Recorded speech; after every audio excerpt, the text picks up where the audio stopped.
Have you ever looked to the night sky and wondered what is really out there? Where do all those lights come from? Or how did the moon come into being? Did you ever look up to the sun and wonder how could it be so hot? And how long will it continue to shine? At some point, most of us have wondered and asked these questions. The science of cosmology is the study of these and many more similar questions. Cosmologists are thinkers, but more than that, they are natural philosophers, looking for the actual physical and mechanical processes that make stars blaze, planets spin, light shine, atoms form, and electric currents flow through empty space as well as copper wires.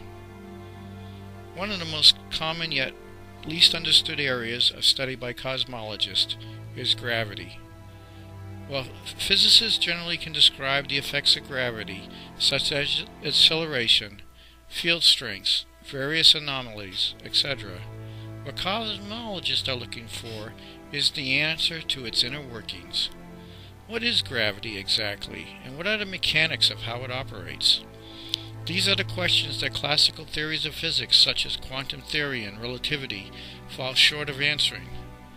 Now remember, a theory, no matter how popular and widely used, is just that, a theory or an idea. It is not a natural law, and can ultimately be proven inaccurate enough to be discarded entirely. In this video, we will look at revolutionary different approaches to the mechanics of how gravity operates, and show some physical phenomena that demonstrates how the concepts of gravity in an ocean universe would function. Hello, I'm Dr. Robert Strait. Welcome to this presentation on cosmology and the mechanics of gravity. If I let go of this ball, we know it will fall from my hands towards the earth below. The force that causes this ball to fall to the ground is called gravity. But what is gravity? Is it little strings of invisible threads of something that reach out from the earth to drag the ball to it?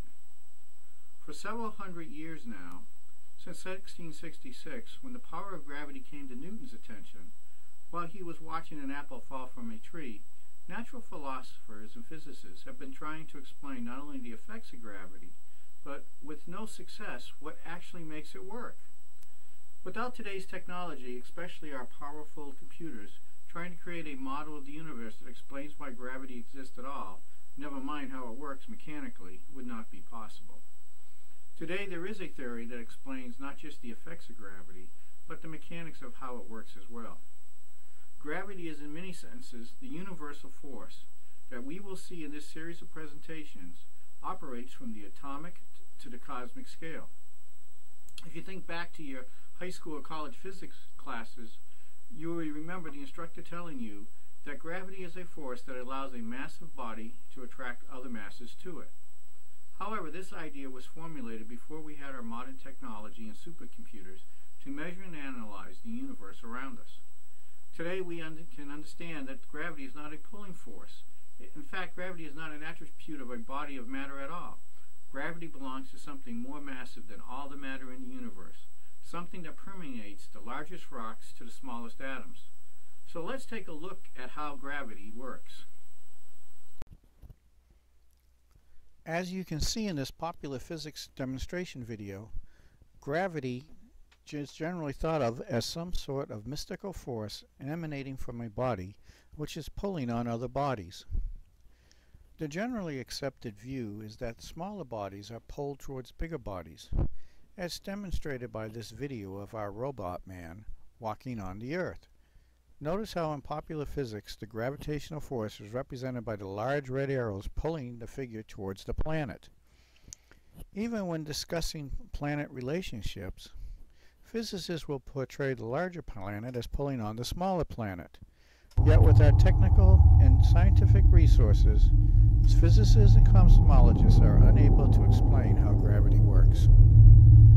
Like the long-discarded Earth-centered model of the universe, we may have to accept that popular assumption of gravity as an attractive force is simply wrong. Where gravity has long been thought of as an attractive force, there is another, simpler and easily demonstrated explanation for gravity, one that has been experimentally verified. Gravity is the result of a gigantic push on objects by the universe around us. While this push is actually quite strong, it is most often recognized as one of the weaker forces of the universe, especially on the macro scale, because of the way matter particles are arranged within an object. Let's take a look. In this animation, we see two particles of matter in close proximity to each other. The arrows pointing in towards the objects represent the forces acting on these two particles, while the rings around the objects represent the forces being exerted back by the objects. Each ring represents a level of decreasing force, much like the isobar lines on a weather map. Notice that there are no arrows directly in between the two spheres. This is because the forces along a line directly perpendicular to the two spheres is the path of least force being imparted on the two balls. As force tries to equalize itself, the outward pushes on the two spheres will force the balls to come together. What causes this phenomena? The source of this force, which is generally called gravity, is referred to by many scientific terms, including the fabric of space, space-time, Higgs fields, and more simply, ether. Today we know that energy and ether are the same thing, a fluid-like phenomena that fills the universe. All of empty space, even the spaces between subatomic particles, are filled with this ether. So if we look at this on the board, and we'll draw our two particles, and if all of this is the universe around here, and it's filled in with minute particles of ether. Now ether is not matter, but conversely, matter is composed of ether. We can think of ether and energy as the same thing. Now this is all of this force here is being pushed against these particles right here in all directions. And there's even some in here, so it's pushing in all directions. Okay? But right along this path here, this force, first of all, is going to be divided in half, because half of it's pushing this way, half of it's pushing that way. So the forces, the vector forces from all of these other directions are going to be stronger than this force right here. Okay? Now, in the animation, you saw lines. I'm going to draw those in a little different color. And those lines of force are right around the outside of each particle. And they extend outwards.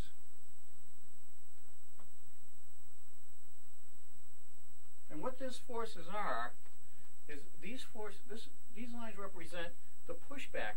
But what's happening is just like when you put ice in water, the ice displaces the water.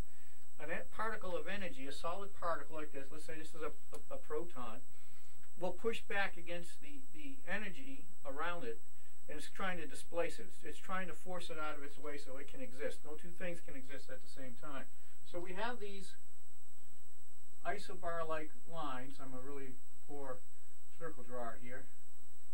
Okay? Around the particles. Now, because energy is like a fluid, it behaves like a fluid, like water, it has a surface temperature. As these balls come together, these force lines start to overlap, and when they do, what happens is they start to form back together, and as the balls get closer, these lines of force in the center will gradually disappear, and they'll go like this. Okay. Now we see we see this in water, but we also see this in magnetism.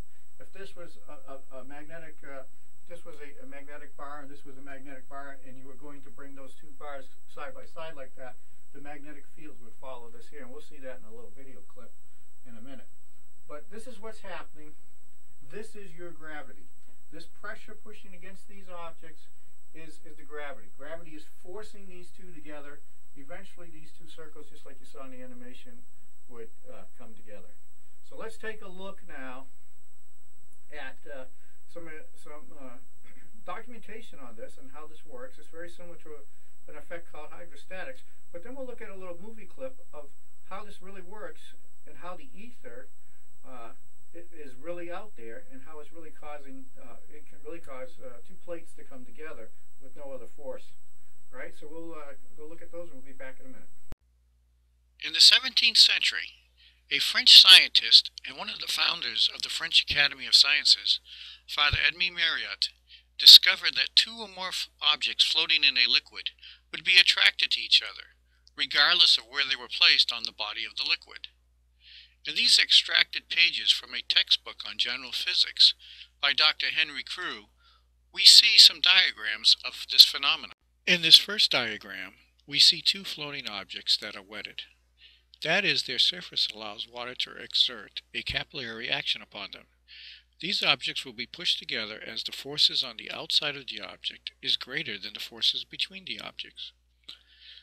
The greater forces pressing against the outside will even overcome the additional force of gravity caused by the column of water rising between the two objects. In this second diagram, we see two floating objects that are not wetted. That is, their surface does not allow water to exert a capillary action upon them. These objects will also be pushed together as the forces on the outside of the object is greater than the forces between the objects. In this third diagram, we see two floating objects, one that is wetted and one that is not wetted. These objects will not be pushed together and will tend to separate from one another if brought together. If you notice around a wetted object, the water is higher, creating a pressure-like gradient. The unwetted object continues to slide down this gradient, much like a surfer riding a wave. This phenomena of ether or energy pressure differentials around different forms of matter gives rise to many of the electromechanical phenomena we are aware of. In this video clip, you can see the pumpkins floating in a pool filled with swimmers. As you watch the pumpkins, you will notice that they continually tend to cluster together.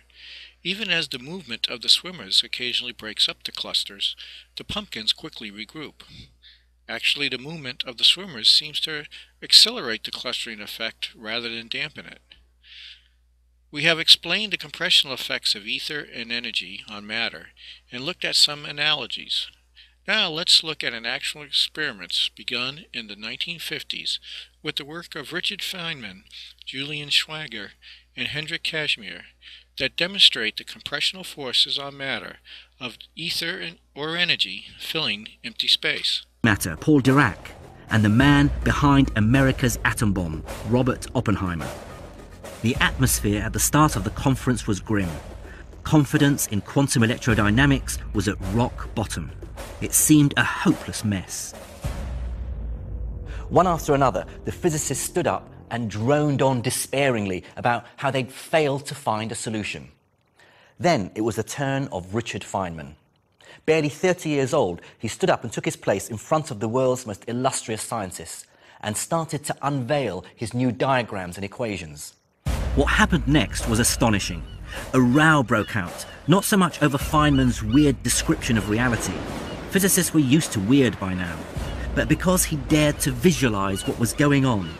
Instead of using arcane, complicated mathematics, Feynman was describing what all his virtual particles were up to using his simple pictures. There was uproar. Niels Bohr, the father of quantum mechanics, leapt from his chair in disgust. He hated Feynman's diagrams because they went completely against everything he'd devoted his whole life to. You see, he believed that atomic particles could not be visualized under any circumstances.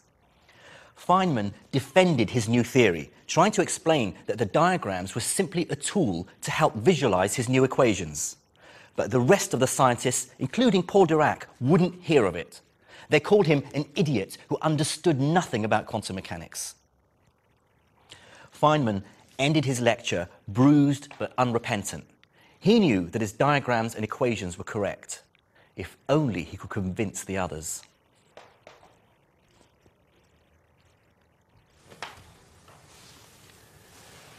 That evening, Feynman met another young physicist called Julian Schwinger.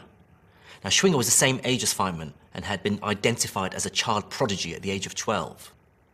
Although he and Feynman had been working independently and had approached the problem of quantum electrodynamics very differently, they'd reached identical conclusions. With their new equations, they could solve quantum electrodynamics, and with Feynman's diagrams, they produced a theory of awesome power. Together now as allies, they planned a full frontal attack on Niels Bohr and the conservatives.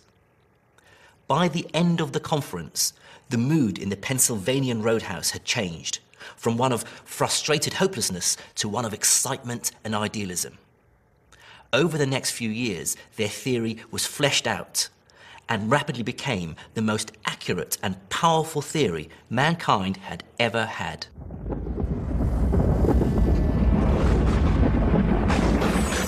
Despite finally being tamed, quantum electrodynamics' talk of empty space seething with energy we can't feel and virtual particles we can't see does make many people, including physicists, a little suspicious. And many skeptics might say these ghostly objects that allegedly fill the vacuum aren't actually real. Yes, the complicated mathematical equations of quantum electrodynamics seem to require them, but that doesn't itself mean they exist. They might just be mathematical fantasies with no basis in reality. Well, I have bad news for the skeptics. Since the late 1950s, direct evidence that empty space isn't in the slightest bit empty, but is in fact seething with activity, has been observed time and time again in laboratories. And what's wonderful about the proof that emptiness isn't empty is that the first clue came from a jar of mayonnaise. In 1948, a physicist called Casimir was working at the Philips Research Laboratories in Holland on the seemingly obscure problem of colloidal solutions. Now, this is just a fancy name for substances like paint and mayonnaise, which consist of tiny solid particles suspended in a liquid. You see, no one knew why mayonnaise wasn't runny. Why doesn't it behave like a normal liquid? It's as if some strange force holds the molecules of mayonnaise together, making it viscous and sticky. And that got Casimir thinking. In an astonishing insight, Casimir realized that the mysterious force that attracts molecules of mayonnaise together is related to the mysterious virtual particles in empty space. And even better, he came up with an experiment that would triumphantly reveal these particles for all to see. Now, it took another 10 years of tinkering in labs to actually carry out Casimir's experiment, but in essence, it's quite simple.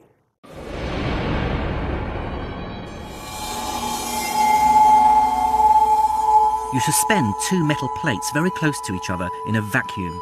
These plates aren't magnetic or electrically charged, so you'd expect them just to sit there immobile, unaffected by each other. In fact, over time, they start to move towards each other due to a tiny force that pushes them together. And this force doing the pushing, Casimir showed, was caused by the virtual particles that fill the vacuum. A bit like the way wind pushes the sail of a boat at sea. The stuff that emptiness is made of is pushing the metal plates together. The fact that nothingness, pure emptiness, could exert a small but real mechanical force is surely one of nature's greatest magic tricks. In their more fanciful moments, physicists speculate that this so-called vacuum energy might one day be harnessed. They imagine it powering intergalactic spaceships that would carry humans to the far reaches of the cosmos. Now, who knows if this will ever come to pass, but that mayonnaise might lead to space travel, that's a connection Douglas Adams would have been proud of. Quantum electrodynamics is by any measure a truly magnificent discovery. It's one great pinnacle of our story, a glorious conclusion to 5 amazing decades of science. In quantum electrodynamics, the atom had given us a theory that explains much of our universe with stunning accuracy. In this short presentation, we have learned how gravity operates in a mechanical way. It's a great pushing of a universal medium, like 2 giant hands wrapped around particles of matter, crushing them together. While the theories and conclusions presented here may be controversial, They are supported by actual experimental evidence of gravity being a pushing force of a fluid-like energy or ether that inversely fills the universe with solid matter. Some of the greatest minds of the 20th century, such as Friedman, Schweizinger, and Casimir, have experimentally and mathematically proven that the vacuum of space is not empty. Rather, it is full of ether or energy particles that exert a compressional force on, or gravity on, particles of matter. So why hasn't this science embraced these experimental and mathematical truths? Because just as the established intellectual and institutions of Galileo's time, our scientific community has become so entrenched in mundane and familiar postulates of their predecessors and mentors that they have lost sight of their goal of new discovery of factual evidence. But as social evolution demands more technological changes, new Galileos will arise to replace the mythical theories and mathematical formulas with new and hard scientific discoveries that are experimentally founded and verifiable. Thank you for joining us, and we hope to see you here again. Bye now.